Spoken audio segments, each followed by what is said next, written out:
Hello everyone, my name is Vishnu Rahul Varma and my registration number is 19 BCE 2064. So as a part of the digital assignment, I'm going to discuss few topics in data structures and algorithms related to the graph theory. First, let us start with the graph traversal. Graph traversal means visiting every vertex and edge exactly once in a well-defined manner. So we must be having an algorithm in which we follow and visit every vertex that is present in a graph in a well-defined manner. So generally, we use two main algorithms in this graph traversal. One is breadth first search and other is depth first search. Let us discuss about them in detail. First, BFS breadth first search. Breadth first search is a traversing algorithm where you should start traversing from a selected node and traverse the graph layer-wise, thus exploring the neighboring node, the node which is directly connected to the source node. So this is a layer-wise approach. First, from the source node, we'll move to the next layer and traverse through all the nodes horizontally, and then we go to the next layer. So these are the two steps. First, move horizontally and visit all the nodes in the current layer, and then move to the next layer. This is the approach of breadth first search. Let us discuss about this in an example. Here, you can see in this example, you can see this graph. Let us assume that S is a source node right here. So from S, let us traverse using the breadth first search algorithm. So first what we'll do, we'll implement this breadth first search using the data structure queue. So in this queue, initially we'll be having the source node. Then we'll pop S from the source queue, and then we'll be adding A, C, and D. As A, C, and D are the adjacent node to S, we'll be adding them. So in the front of the queue here, we have A. So first we'll traverse to A and we'll remove A from the queue. And in this graph, if you see from A, we can go to C and E. But C is already in the queue. So we'll be adding E to the back of the queue and we'll be removing A from the front of the queue. Next, in the front of the queue, here we have S. We have C. So we'll be traversing to C from A. So here you can see in the main graph from C, you can go to A and B. But A is already visited node here. So we'll go to B. So we'll remove C from the front of the stack and add B to the back of the stack. Next, in the front of the stack, we have D. So we'll be traversing to D. So in the main graph, let us see again. From D, we can go to B. Here, B is already in the queue. So we will not add B again to the queue.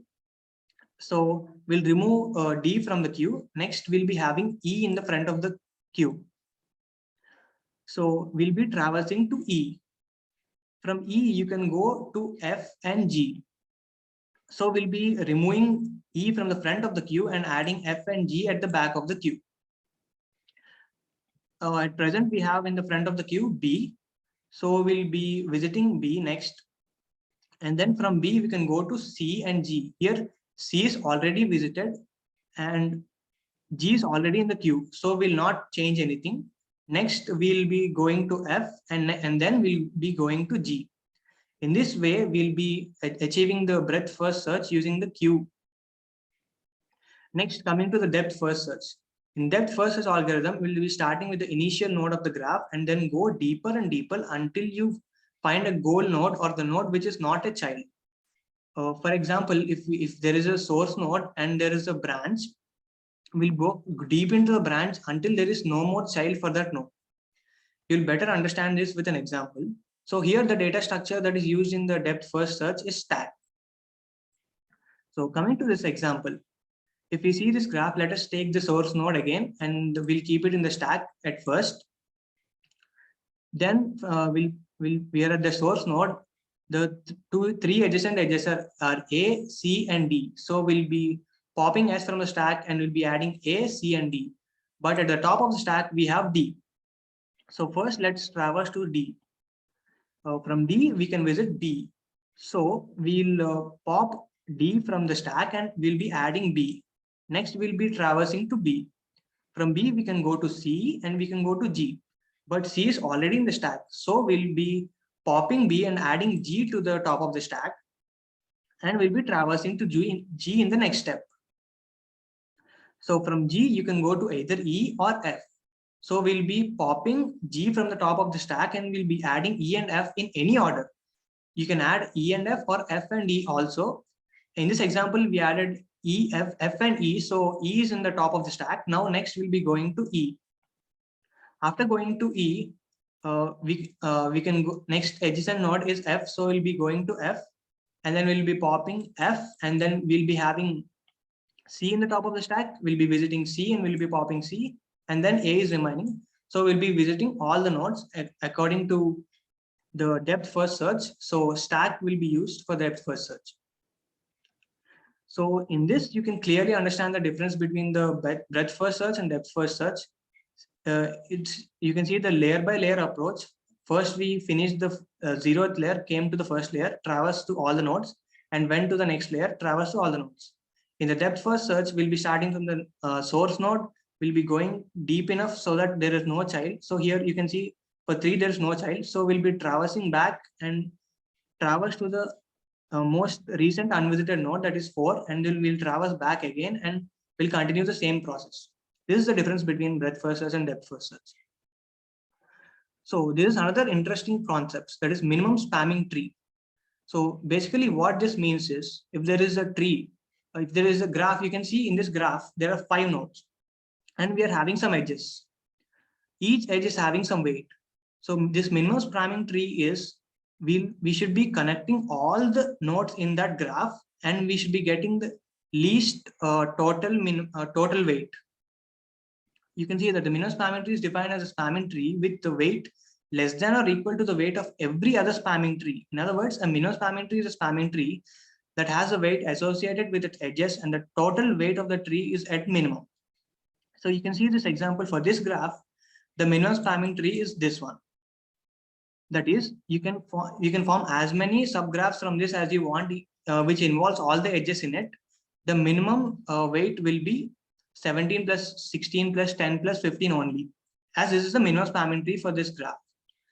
So calculating the minimum spamming tree, we'll be having few methods. This is a small graph. We can do it in trial and error, but for big graph, we cannot do it like that. So let us check the methods. There are 2 algorithms for this. One is Prim's algorithm and the other is Kruskal's algorithm. Let us discuss about them in detail. First, Prim's algorithm is used to find the minimum spamming tree for the graph. Prim's algorithm finds a subset of edges that includes every vertex of the graph, such that the sum of the weights of the edges can be minimized.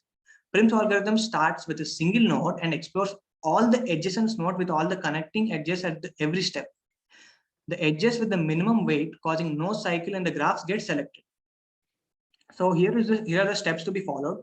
First, we'll be selecting a starting vertex, and then we'll be selecting all the adjacent nodes and make them as fringe nodes, fringe vertices, and then we'll be selecting the minimum weight among the fringe vertices and we'll be adding it to the spamming tree. We'll be repeating all the steps until all the vertices in the graph are connected. So let us discuss about this with an example. So here we can see the graph. In this graph, let us assume for this example, A is the source node through which we'll be finding the minimum spamming tree. So the first step is to find the adjacent nodes. For A, the adjacent nodes are B and C. So we'll be making them as fringe nodes, fringe vertices by creating a dotted line between those two. And the distance from the source node to these is 3 and 7.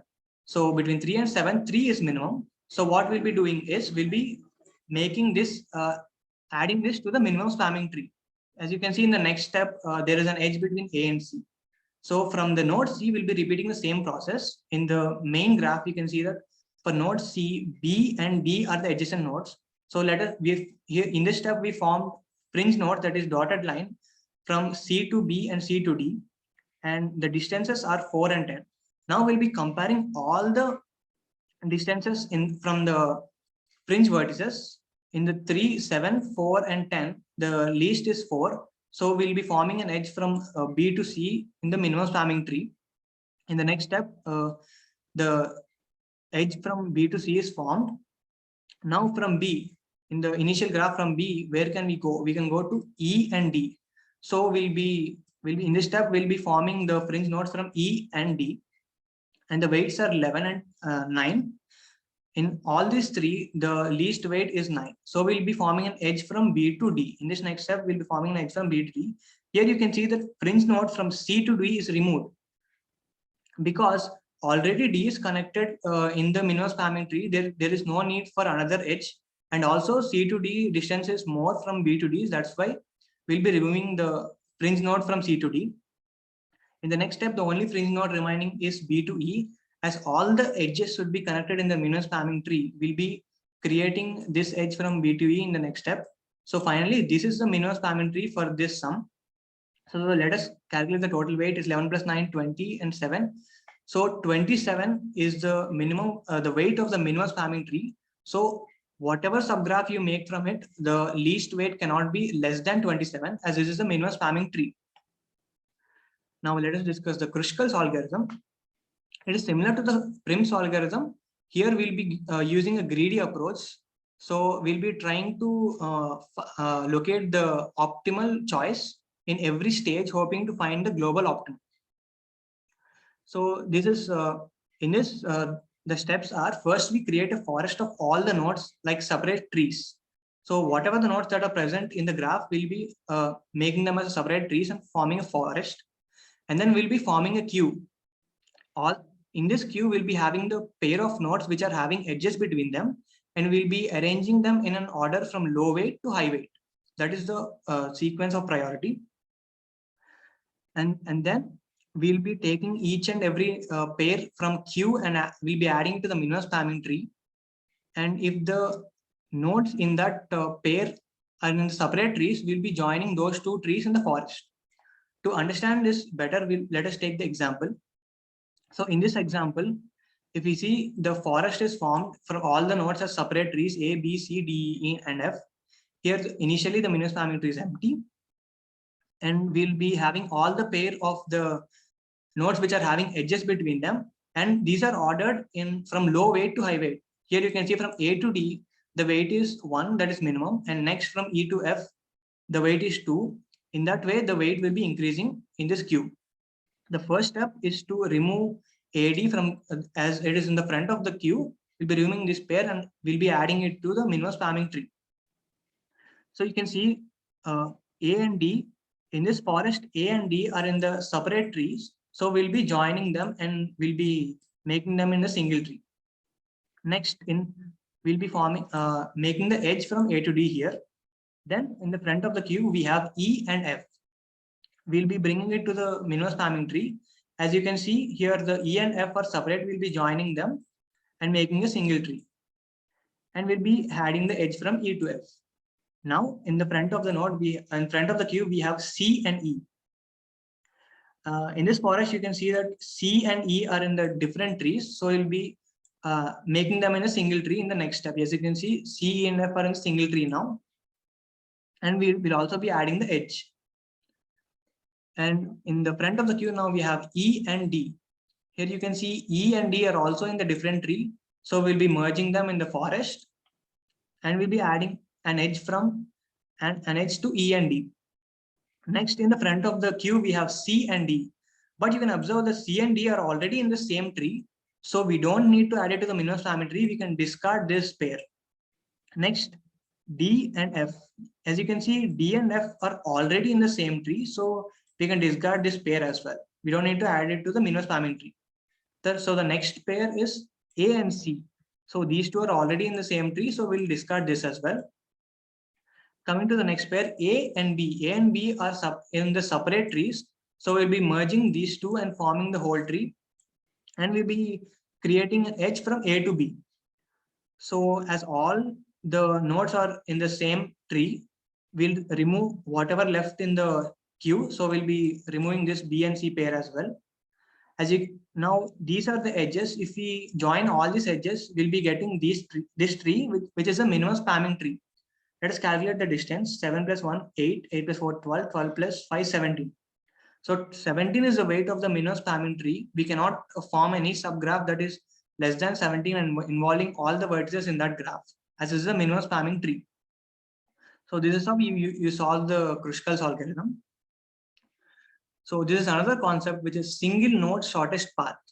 So in the single node shortest path, what we're going to do is in a graph, if you select a node, from that node, we'll be finding the shortest path to every node that is present in the graph. So the most common approach to do this is the Dijkstra's algorithm. Let us discuss about the Dijkstra's algorithm. So the steps involved in this algorithm are, we'll be selecting the source node initially, and then we'll be finding the shortest distance from all the other nodes. First, we'll be defining an empty set n that will be used to hold the nodes to which the shortest path has been found, and label the initial node as 0 and insert it into n. And then we'll be considering each node that is not in the n and is connected by an edge from the newly inserted node. If the node that is not in n has no label, then set the label of n is equal to the label of newly inserted node plus the length of the edge. Else, if the node that is not in n was already labeled, then set its new label is equal to minimum of the label of the newly inserted vertex plus the length of the edge, comma old node. So let us understand this better with an example. Before that, we need to keep few things in mind here. So the Dijkstra's algorithm labels every node in the graph where the label represents a distance from the source node to the node. There are two kinds of labels, the temporary and permanent labels.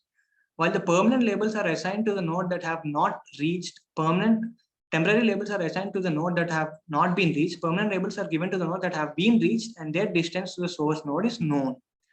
We need to keep these things in mind. And there are 2 points. If the destination node is labeled, then the label will in turn represent the distance from the source node to the destination node. If the destination node is not labeled, then it means that there is no path from the source node to the destination node.